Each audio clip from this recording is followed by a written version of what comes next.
Hi மக்களே, அனைவருக்கும் வணக்கம். நம்ம இந்த வீடியோவில் எதை பற்றி பார்க்க போகிறோம்னா, நம்ம வளர்ச்சியை தடுக்கக்கூடியது என்ன அப்படிங்கிறத பற்றி பார்க்க போகிறோம். நம்ம வளர்ச்சியை தடுக்கக்கூடிய விஷயம் என்ன அப்படின்னா நம்ம குணம்தாங்க. ஓகேங்களா? நமக்கு எத்தனை பேரை நமக்கு பிடிக்காமல் இருக்கும் ஒரு லிஸ்ட்டு போடுங்க. நம்ம ஃபேமிலி இல்லை ஊரில் சொந்தக்காரங்க, ஃப்ரெண்ட்ஸுங்க இப்படின்னு நமக்கு பிடிக்காதவங்க அப்படின்னு எத்தனை பேர் இருப்பாங்க, அதெல்லாம் ஒரு லிஸ்ட்டு போடுங்க. நமக்கு பகைவர்கள், எதிரிகள், இந்த மாதிரி ஒரு ஆளை பார்த்தாலே அவங்கள பற்றின ஒரு நெகட்டிவிட்டி தான் நம்ம ஞாபகம் வரும். ஓகேங்களா? அந்த மாதிரி எத்தனை பேர் இருக்காங்க. இப்போ உதாரணத்துக்கு சினிமாவில் பார்த்தோம்னா ஒரு கதாநாயகனை பார்க்கும்போது அவங்க ஹீரோ, நல்லவர் அப்படின்னு ஒரு மைண்ட் செட்டு நமக்கு வரும். அதே ஒரு வில்லனை பார்க்கும்போது அவன் கெட்டவன், இதெல்லாம் பண்ணுவான் அப்படின்லாம் ஒரு மைண்ட் செட்டு நமக்கு வரும். அப்போது நமக்கு ரியல் லைஃப்பில் நம்மளை சுற்றி எவ்வளோ மனிதர்களை நம்ம பார்ப்போம்.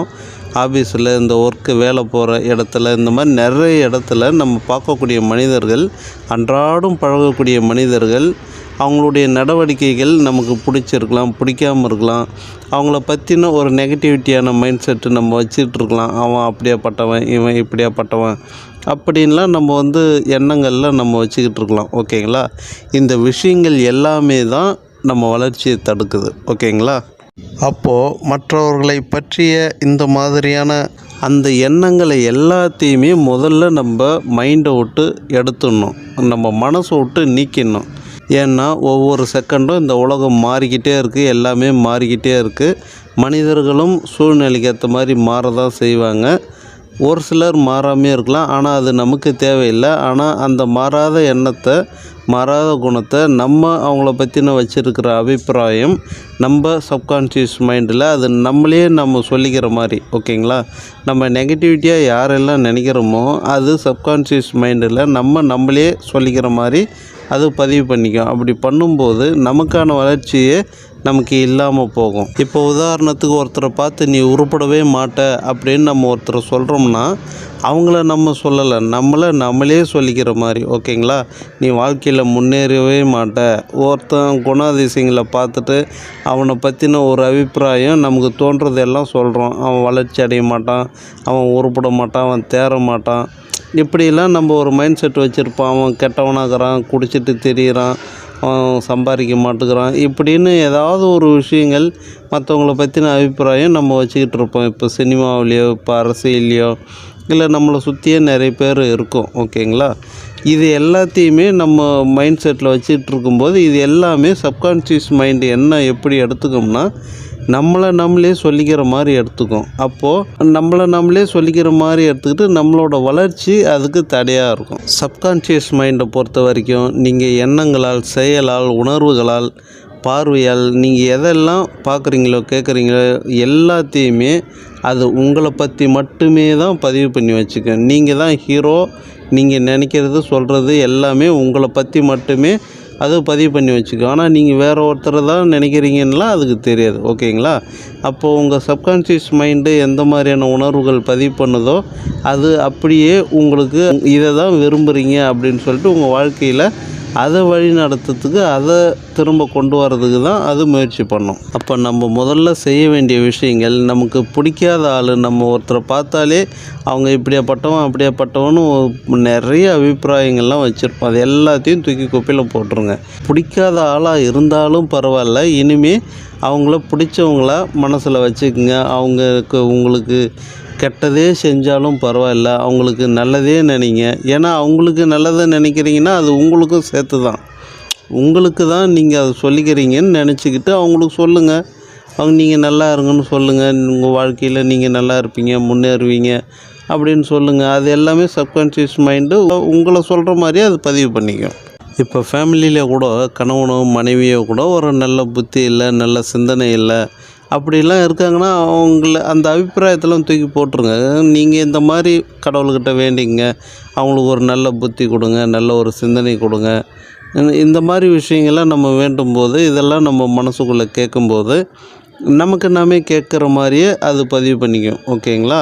அப்போது நம்ம மற்றவங்கள பார்த்து அவங்கள பற்றின சிந்தனைகள், அவங்களுக்கு என்ன பிடிக்கும், பிடிக்காது, அவங்க நல்லவங்களா கெட்டவங்களா, இந்த விஷயங்கள்லாம் நம்ம அலசி ஆராயும் போது அது என்ன பண்ணுதுன்னா சப்கான்ஷியஸ் மைண்டு நம்மளை இப்போ சொல்கிற மாதிரியே எடுத்துக்கிட்டு அது பதிவு பண்ணிக்கிட்டு அதுக்கேற்ற மாதிரியான வாழ்க்கை தான் நமக்கு கொடுக்குது. இப்போது சிம்பிளாக சொல்கிறோம் பாருங்கள், ஒருத்தருக்கு சரியான ஒரு நல்ல ஒரு சிந்தனை இல்லை, நல்ல ஒரு புத்தி இல்லை அப்படின்னு இருக்கார் அப்படின்னா அவங்கள குறை சொல்கிறதுனால ஒரு பிரயோஜனமும் இல்லை. நம்ம அவங்களுக்காக வேண்டிக்கலாம், அவங்களுக்கு ஒரு நல்ல புத்தி கொடுங்க அப்படின்னு வேண்டிக்கலாம். அப்படி வேண்டும் போதே அது நமக்கே ஒரு நல்ல புத்தி கிடைச்ச மாதிரி, ஓகேங்களா? ஏன்னா மற்றவங்களுக்காக நல்ல புத்தி கொடுங்கன்னு வேண்டுறதே எவ்வளோ பெரிய நல்ல புத்தி, ஓகேங்களா? அப்படி நினைக்கும் போதே நமக்கே ஒரு நல்ல புத்தி கிடைக்குதுன்னும் போது அப்போ மற்றவங்களுக்கு நல்லதை நினைங்க. யாரையுமே ஒரு கெட்டவங்களாக நினச்சிக்கிட்டு அவங்க பழைய நினைவுகள்லாம் வச்சுக்கிட்டு அவங்க இப்படியாப்பட்டவங்கன்னு ஒரு முத்திரை குத்தி வச்சுக்கிட்டு அவங்க காலகாலமாக அவன் அப்படி இவன் இப்படின்னு நம்ம மனசுக்குள்ளே அவன் நல்லவனாக தெரிஞ்சிருக்கானோ இல்லை திருந்தாமல் இருக்கானோ, அவன் சூழ்நிலை சரியில்லாமல் அப்படி இருக்கானோ இல்லை ஏன் அவன் அப்படி இருக்கானோ நமக்கு தெரியாது, ஓகேங்களா? ஆனால் அவன் எப்படி இருந்தாலும் ஒரு கட்டத்தில் அவன் மாறிடுவான். ஆனால் நம்ம மாற மாட்டோம். ஏன்னா அவனை அப்படி பார்த்துட்டோம், ஒரு டைமு ஒரு பார்வையில் நம்ம பார்த்துட்டோம். அந்த பார்வையை வச்சுக்கிட்டே அவன் இப்படியாப்பட்டவனு ஒரு முத்திரை குத்தி நம்ம காலகாலமாக அவனை அப்படியே நினச்சிக்கிட்டு இருப்போம், ஓகேங்களா? ஆனால் அவன் வாழ்க்கையில் மாறி இருக்கலாம், தெரிந்து இருக்கலாம், வேறு நிலைமைக்கும் அவன் போயிருக்கலாம், அது நமக்கு தெரியாமையே இருந்திருக்கலாம், ஓகேங்களா? விஷயம் என்னென்னா, இயற்கை இங்கே ஒரு விஷயம் பண்ணுதுன்னா காரணம் இல்லாமல் எதையும் பண்ணாது, ஓகேங்களா? ஒவ்வொருத்தருக்கும் கர்ம காரியங்கள் இருக்குது, பாவ வினைகள் இருக்குது. அப்போ அதெல்லாம் தீர்க்கறதுக்கு அவங்க சூழ்நிலைகள் ஒரு சில சம்பவங்களை ஏற்படுத்த தான் செய்யும். அவங்கள தப்பாக தான் வழி நடத்தும். ஏன்னா அவங்களுடைய பாவங்கள் கழிக்கிறதுக்கு வேறு வழி கிடையாது, ஓகேங்களா? அதுக்கு அவங்க ஒரு சில விஷயங்களை அனுபவித்து தான் ஆகணும், ஓகேங்களா? அதை நம்ம ஒன்றும் பண்ண முடியாது. ஏன்னா அது இயற்கை கொடுக்குது. நம்ம இயற்கைக்கிட்ட போய் நம்ம மோத முடியாது இல்லையா? நமக்கு ஒரு விஷயம் நடக்குதுன்னா அது கடவுள் கொடுக்குறாருன்னு வச்சுக்குவோம். இது யாராலையாவது தடுக்க முடியுமா? கடவுள் கொடுக்குறத யாராலையாவது தடுக்க முடியுமா? ஏன்னு கேள்வி கேட்க முடியுமா? அப்படி தான் நம்ம மற்றவங்கள பற்றியும் நினச்சிக்கிட்டு இருக்கோம். ஒவ்வொருத்தருக்கும் நல்லவங்க கெட்டவங்கன்னு இருக்காங்கன்னா அது அவங்களுடைய வினைகள், அவங்களுடைய பாவ கணக்குகள் தீர்க்கறதுக்கான வழிகள். இது இயற்கை கொடுக்கும், வேறு வழியே கிடையாது. அதை நம்ம குறை சொல்லிக்கிட்டு, ஏன்னா அவங்க அது அந்த மாதிரியான மிஸ்டேக்லாம் பண்ணணும். அப்படின்னா தான் அவங்க ஒரு சில விஷயங்கள் கற்றுக்க முடியும், அதிலேருந்து அவங்க மீண்டு வர முடியும், அதிலேருந்து ஒரு பாடத்தை புரிஞ்சுக்கிட்டு அதிலேருந்து தப்பிச்சு வர முடியுங்கிறதுக்கு தான் அவங்களுக்கு சில கஷ்டங்கள், அதன் மூலயமா ஒரு தவறுகள் இப்படிலாம் நடக்கும். நம்ம இயற்கை கொடுக்குற பாடத்தில் போய் டிஸ்டர்ப் பண்ணிக்கிட்டு அவன் அப்படி இவன் இப்படி இந்த மாதிரி விஷயங்கள்லாம் சொல்கிறதுனால நம்ம வாழ்க்கை தான் டிஸ்டர்ப் ஆகும், ஓகேங்களா? கடைசியாக நான் என்ன சொல்ல வரேன்னா, ஒருத்தரோட வாழ்க்கையில் ஏதாவது மிஸ்டேக் நடக்குது, அவங்க தவறுகள் செய்கிறாங்க, ஒரு கெட்டவங்களாக இருக்காங்க அப்படின்னா அவங்களுக்காக பிரார்த்தனை பண்ணுங்கள். அவங்க நல்லா வாழ்கிறதுக்கு ஏதாவது வழி இருந்தால் சொல்லுங்கள், ஹெல்ப் பண்ணுங்கள். மற்றபடி அவங்கள குறை சொல்லி அவங்களுக்குன்னு ஒரு முத்திரை குத்தி அதை நம்ம மனசில் வச்சுக்காதீங்க. முடிஞ்ச அளவுக்கு ஹெல்ப் பண்ண பாருங்கள். முடியலையா அவங்களுக்காக நீங்கள் வேண்டிக்குங்க, அவ்வளோதான் செய்யணும், ஓகேங்களா? ஆனால் தவறான விஷயங்கள், அவங்கள பற்றின தவறான ஒரு தகவல்களை நம்ம மனசுக்குள்ளே வச்சுக்கிட்டு நம்ம அவங்கள ஒரு குறை சொல்கிற மாதிரியே நம்ம வாழ்ந்துக்கிட்டு இருந்தோம்னா அந்த மிஸ்டேக் எல்லாமே நமக்கே நம்ம வாழ்க்கையிலே மிஸ்டேக்காக மாறிடும். இதே தான் ஈகோவுக்கும் பொறாமைக்கும் இதே விஷயந்தான். நம்ம ஒருத்தர் நல்லா இருக்காங்க அப்படின்னு இருக்காங்கன்னா அவங்க மேலே ஈகோ பொறாமை வெளிப்படுத்தாமல் இருக்கணும். அவங்க அப்படி வாழ்கிறாங்க, இவங்க இப்படி வாழ்கிறாங்க, அவங்கக்கிட்ட அவ்வளோ பணம் இருக்குது, இந்த மாதிரி விஷயங்கள்லாம் கூட இதே எஃபெக்டை தான் நமக்கு ஏற்படுத்தும். இந்த பொறாமை மிக மிக மோசமான குணம். அது நமக்கு ஒன்றும் இல்லாமல் ஆக்கிடும், ஓகேங்களா? அவங்க ஒருத்தர் நல்லா இருக்காங்கன்னா கடவுள் அவர் கொடுத்துருக்காங்க, அவங்க நல்லா இருக்காங்க அப்படின்னு நினச்சிக்கிட்டு விட்டுடணும். அவங்களுக்கு மட்டும் இப்படி கொடுத்துருக்காங்களே, அவங்க மட்டும் அனுபவிக்கிறாங்களே அப்படிங்கிற மாதிரியான விஷயங்கள்லாம் நம்ம பொறாமைப்படக்கூடாது. அவங்க சந்தோஷப்படலாம், பரவாயில்ல அவங்களாவது நல்லா இருக்காங்க அப்படிங்கிற மாதிரி நம்ம சந்தோஷத்தை வெளிப்படுத்தலாம்.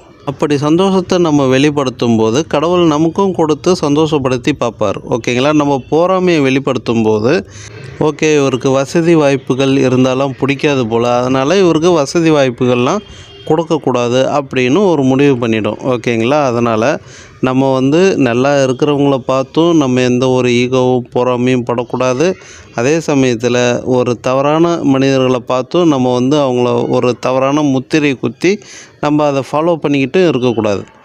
நியூட்ரலாக நம்ம இருக்கணும். அதாவது நம்ம வந்து யாரை பற்றின ஒரு கெட்ட எண்ணங்களும் வச்சுருக்கக்கூடாது, யாரை பற்றின ஒரு பொறாமை எண்ணங்களும் வச்சுருக்கக்கூடாது. இப்படி இருந்தோம்னா நிச்சயமாக நம்ம மனசு ரொம்ப ரொம்ப சுத்தமாக இருக்கும். அப்படி சுத்தமாக இருக்கும்போது நமக்கு நல்ல எண்ணங்கள், நல்ல குணங்கள் அப்படி வளரும்போது நம்ம வாழ்க்கையில் பல மாற்றங்கள் நிகழும்.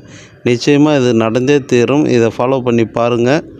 மீண்டும் நல்லதொரு தகவலோடு சந்திப்போம். மிக்க நன்றி.